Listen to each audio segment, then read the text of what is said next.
स्त्री का घर, मायका या ससुराल, एक इमोशनल कहानी। तुम्हें कितनी बार बताया है, मेरे तैयार होने से पहले मेरा नाश्ता तैयार हो जाना चाहिए। शादी के 25 सालों बाद भी मुझे क्यों बार बार एक ही बात बतानी पड़ती है लता? तुम्हें क्या है, तुम तो आराम से घर पर रहोगी, मुझे काम पर जाना पड़ता है।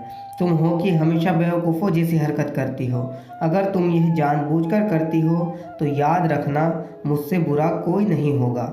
आज भी प्रशांत का पारा चढ़ा हुआ था। इन कटु शब्दों में अपना गुस्सा उतारते हुए, गीला तौलिया कुर्सी पर फेंकते हुए प्रशांत गुस्से से लता की तरफ देखने लगा। लता के लिए प्रशांत का यह बेवजह का गुस्सा कोई नई बात नहीं थी। वह महीने में 3-4 बार ऐसे ही लता पर बरस पड़ता था। पहले पहले लता उसका विरोध किया करती थी, लेकिन जब कई साल तक प्रशांत में कोई बदलाव नहीं दिखा तो लता ने खुद को ही बदल दिया। अब प्रशांत के कुछ भी कहने से लता को कोई फर्क नहीं पड़ता था।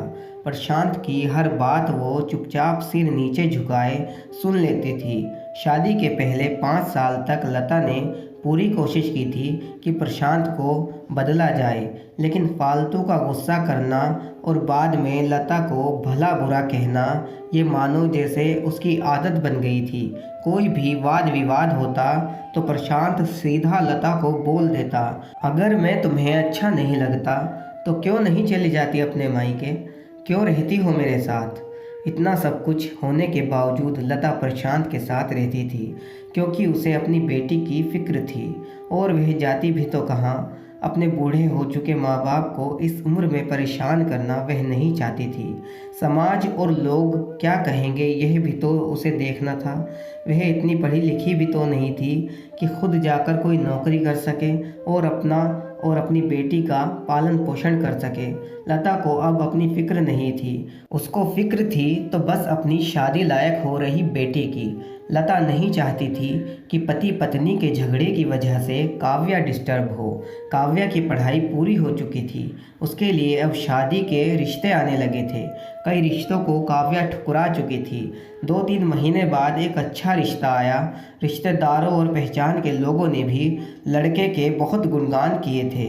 प्रशांत एक शाम अपनी बेटी के पास बैठकर उसे बताने लगा, काव्या बहुत अच्छा लड़का है, पढ़ा लिखा है, बड़ा घर है, बहुत अच्छी नौकरी है।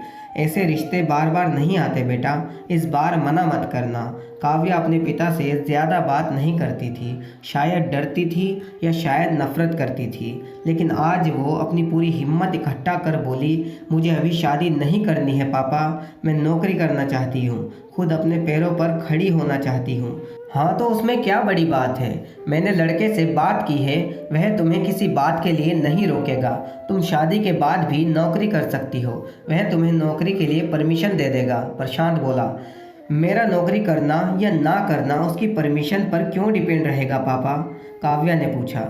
मैं कह रहा हूँ ना, तुम्हें किसी भी चीज़ की कमी नहीं होगी वहाँ। ऐसे रिश्ते बार बार नहीं आते, इसे ठुकराओ मत, बहुत खुश रहोगी तुम वहाँ। प्रशांत बोला, पापा क्या मैं उतनी ही खुश रहूँगी जितनी मम्मी इस घर में खुश है? काव्या ने तंज कसते हुए कहा। आज तुम्हारी ज़बान कुछ ज़्यादा ही नहीं चल रही? प्रशांत गुस्से से आंखें बड़ी करते हुए बोला, पापा मुझे शादी ही नहीं करनी है, क्योंकि शादी के बाद अगर वह लड़का आपके जैसा निकला तो मैं क्या करूँगी? मुझे आपके जैसा जीवन साथी नहीं चाहिए जो बिना बात के मुझ पर हमेशा चिल्लाए। मुझे कुछ भी अपनी पसंद का लेना हो तो 10 बार सोचना पड़े, कहीं वह नाराज़ ना हो जाए। मेरी तबीयत कैसी भी हो उसे परवाह ना हो। रोटी थोड़ी सी मोटी बन जाए तो घर सर पर उठा ले, उसकी चेक बुक ना मिले तो भी मेरा ही दोष निकाले और हर छोटी मोटी बात पर मुझे मायके जाने के लिए कहे।